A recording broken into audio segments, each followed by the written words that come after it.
Olá, sou Janaína. Vamos falar sobre a resenha crítica do livro Preconceito Linguístico. O que é? Como se faz?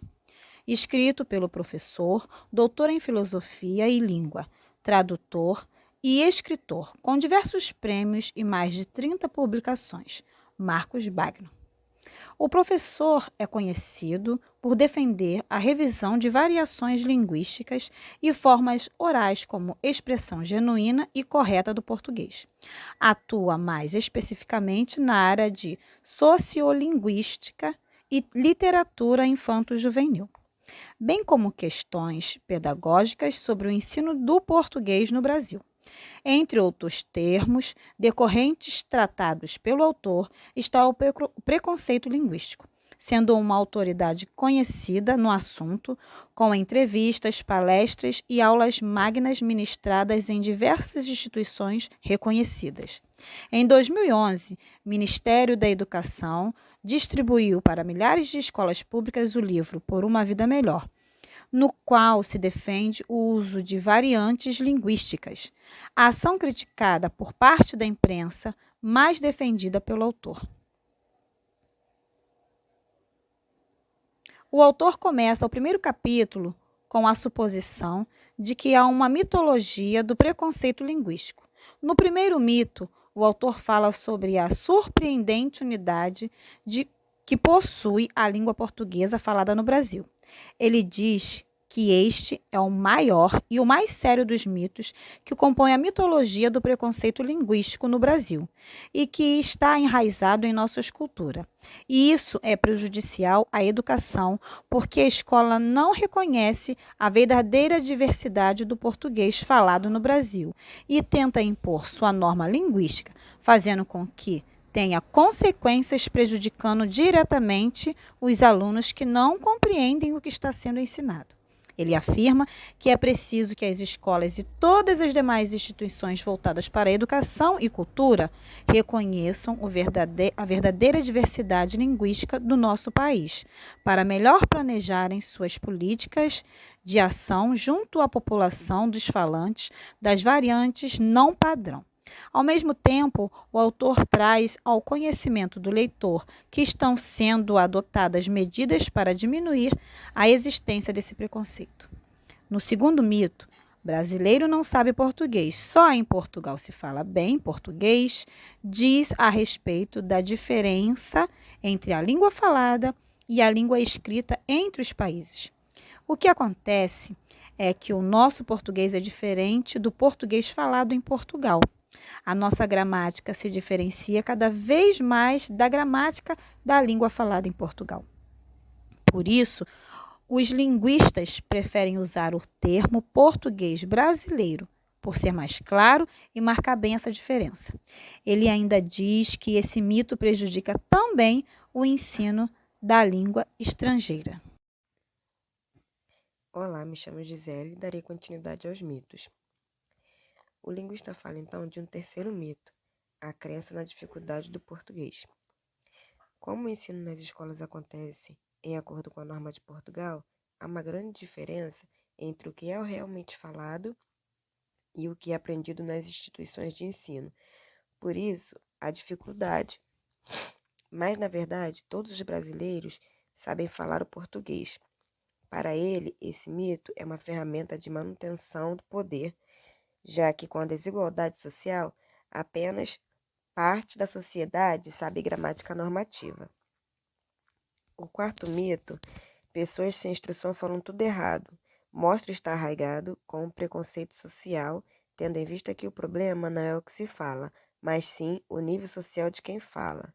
Pelo que podemos ver no preconceito linguístico, qualquer tipo de linguagem utilizada que esteja fora da escola, gramática ou dicionário se considera errado, feio ou deficiente. A etimologia de praga e prata são plaga e plata, que tinham na sua origem L que se transformou em R. Se pensarmos que falar Cláudia está errado, seríamos obrigados a admitir que Luís de Camões, entre outros, sofriam desse mal, já que ele escrevia em inglês, publicar na obra que é considerada até hoje um monumento literário. Também tem os que têm dificuldade na pronúncia dos encontros consonantais com L. Esses, no caso, precisam de fonoaudiólogo. Esse preconceito linguístico com os não padrão se deve a uma questão social e política, e não linguística. Por isso é forte em determinadas classes e regiões. Já no quinto mito, o lugar onde melhor se fala português no Brasil é o Maranhão. O autor deixa claro que até nos dias atuais pessoas acreditam que no Maranhão é o lugar onde melhor se fala o português. Na verdade, isso não passa de um mito sem fundamentação científica.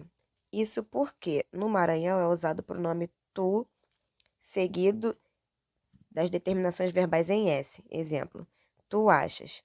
Os defensores desse mito não têm sustentação sobre o mito, pois se esquecem de que as mesmas pessoas que dizem tu achas também dizem este livro é para te ler, sendo a forma correta, entre aspas.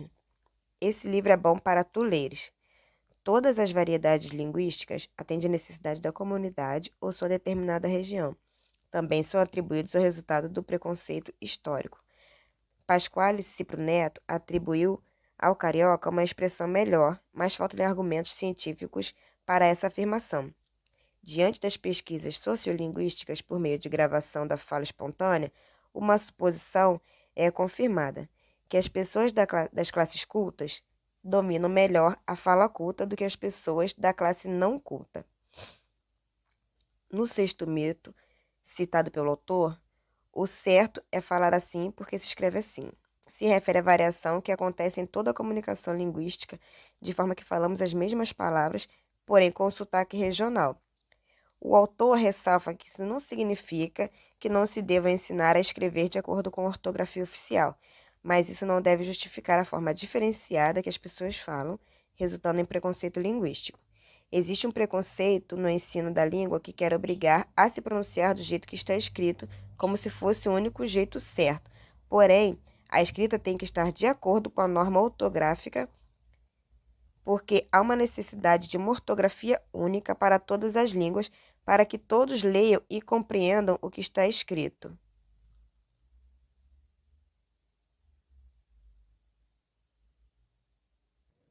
Olá, meu nome é Caroline e vou continuar a apresentação a partir do mito 7, que aborda o tema "É preciso saber gramática para falar e escrever bem". Esse mito é uma afirmação comum entre grande parte da população e dos professores de português. Mari Perini chama a atenção para a propaganda enganosa contida no mito de que é preciso ensinar gramática para se obter um melhor desempenho linguístico dos alunos. Como diz Wagner, a gramática normativa é decorrente da língua e depende e está subordinada à língua, e não ao contrário. A gramática estabelece a norma culta. Por isso, para o autor, a tarefa de uma gramática seria definir, identificar e localizar os falantes cultos, coletar a língua usada por eles e descrever essa língua de forma clara, objetiva e com critérios teóricos e metodológicos coerentes. O último mito listado pelo autor, que é o domínio da norma culta, é um instrumento de ascensão social, é muito parecido com o primeiro, porque ambos abordam sérias questões sociais.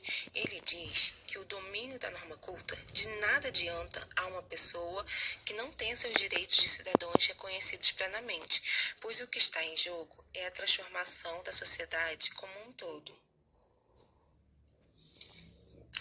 Wagner termina esse mito dizendo que falar de língua é falar de política e afirma que em nenhum momento esta reflexão política pode estar ausente de nossas posturas teóricas e de nossas atitudes.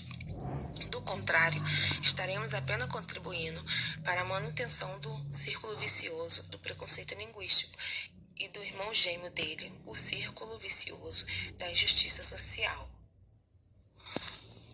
Marcos Wagner conclui chamando a atenção para o fato de que outros tipos de preconceito são muito visados e combatidos, enquanto o preconceito linguístico parece ser algo natural na nossa sociedade.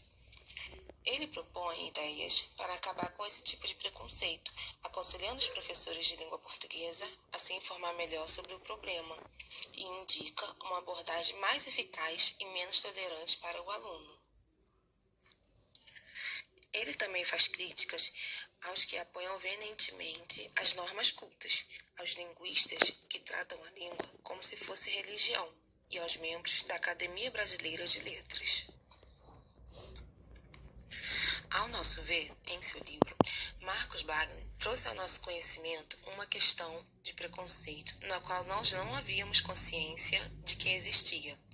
Tratando-se do preconceito linguístico, um tema não muito abordado, sendo assim de pouco entendimento da população. O livro de Marcos Wagner é escrito em uma linguagem simples, explicando sobre o que é e como se faz esse tipo de preconceito, o que tem um lado positivo, pois até mesmo as pessoas mais simples conseguem compreendê-lo com facilidade. Ele começou seu livro nos ajudando a desvendar os mitos que estão enraizados na nossa história. Wagner nos levou a questionar a diferença entre a língua e a gramática normativa, e concordamos com o autor quando ele diz que a língua é uma estrutura viva que varia de acordo com as diferenças regionais, com as pessoas e com o tempo, o que faz com que tenhamos uma grande diversidade do português falado em nosso país. Ele também nos fez compreender que o preconceito linguístico é decorrente do preconceito social e o quão importante é corrigir essa desigualdade, pois é um passo fundamental para que se construa uma sociedade mais justa. Portanto, vimos que é um tema aprofundado, que é muito importante que seja lido e que sirva de tema para ser discutido em diversas áreas onde a língua se faz presente. Essas discussões são precisas em nossos meios sociais para que possamos diminuir esse preconceito, ensinando as pessoas que não se deve menosprezar nem ter atitudes preconceituosas em relação às formas diferentes de falar, pois em se tratar de língua, tudo é possível e justificável.